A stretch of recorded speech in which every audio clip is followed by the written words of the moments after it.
আজকে সকালে ওয়েদারটা এতটা সুন্দর ছিল যে কোনো কাজ করতে ইচ্ছেই করছিল না।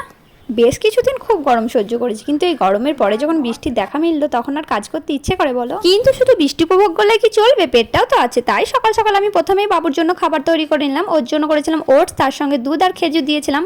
বেশিরভাগ দিন সকালে আমি বাবুকে এই খাবারটাই দিয়ে থাকি, কারণ বাচ্চাদের সকালে ঘুম থেকে উঠে একটা হেলদি ব্রেকফাস্টের দরকার হয়। তার জন্য আমি ওটস, দুধ আর খেজুরটা দিয়ে থাকি, আর ও খেতেও বেশ পছন্দ করে আর হয়েও যায় খুব তাড়াতাড়ি। এখানে বাবু খাবারটা পেয়ে খুব খুশি, সে এখন খেতে বসেছে। তার এখন জেদ হয়েছে সে নিজে খাবে। সে কি নিজে খেতে পারে বলো? এই খাবারটা চামচ দিয়ে খাবে তো অল্প, পুরো গায়ে মাখবে। তাই ওকে আমি একটু নিজের মতো খেলা করতে দিলাম, খেতে দিলাম। তারপরে আমি বাকিটা খাইয়ে দিয়েছিলাম। খাবার খেয়ে এখন সে মাম খেয়ে নিয়েছে।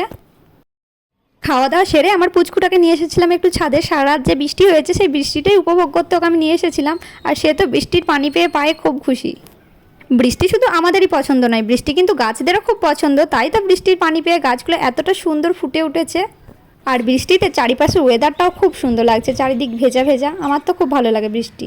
ছাদে কিছুক্ষণ ঘোরাফেরা করে চলে এসেছি নিচে। এখন চলে এসেছি রান্না করতে। ওয়েদারটাও বেশ ঠান্ডা ঠান্ডা দেখলাম, তাই ভাবলাম আজকে রান্না বান্না বাদ দিয়ে বিরিয়ানি বানানো যাক। গত কিছুদিন ধরে এতটা গরম ছিল যে কিছু খেতে ইচ্ছে করছিল না, হালকা পাতলা কিছু রান্না করছিলাম। তাই আজকে ওয়েদার ঠান্ডা আছে, তাই বিরিয়ানিটাই করলাম আজকে। আমি ওইদিকে রান্না করছিলাম, কিন্তু রায়ন কতটা দুষ্টুমি করছিল দেখলেই তো। ও ডাইনিং টেবিলে উঠে ও সারাদিন ওখানেই বসে থাকে, তারপরে ও আসবে ছাদে। তাই আমি রান্না কিছুটা সেরে তারপরে ওকে নিয়ে এসেছিলাম ছাদে। আসলে একবার ছাদে এসে বৃষ্টির পানি পেয়ে সে মজা পেয়ে গেছে, তাই সে বারবার ছাদেই আসতে চাইছিল। আর তাছাড়া আমারও কিছুক্ষণ রান্না করার পরে আমারও ইচ্ছে হলো একবার ছাদ থেকে ঘুরে আসি আর একটু বৃষ্টিটা উপভোগ করে আসি। তাই কিছুক্ষণ ছাদ থেকে ঘোরাফেরা করে এসে বাকিটা রান্না করব। ছাদে থেকে ঘুরে আসার পরে বেলা 12টার দিক করে ডায়নকে দিয়েছিলাম কিছু লিচু। ও লিচু খেতে খুব পছন্দ করছে দেখছি। ও এবারেই ফার্স্ট লিচুটা ট্রাই করলো, আগের বছর ওকে দেওয়া হয়নি লিচু।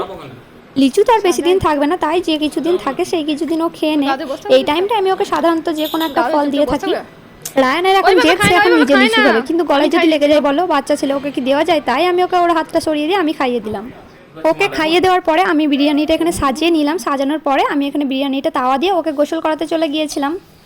ও আবার গোসল করতে খুব ভালোবাসে, আধ ঘন্টা 1 ঘন্টা লাগিয়ে দেয় গোসল করতে। নিজে গোসল করবে, নিজে সব কিছু করবে। ও গোসল টোসল করে ওকে জামা টামা পরিয়ে দিয়ে এখন বসেছি ওকে খাওয়াতে। আজকে ওকে ফার্স্ট টাইম দিয়েছিলাম বিরিয়ানি, মানে আমি ওকে হালকা ভাতটা সাদা তুলে দিয়েছিলাম। আর ও তো পেয়ে খুব খুশি। কেমন খাচ্ছে দেখো, আর ঝাল লেগেছে।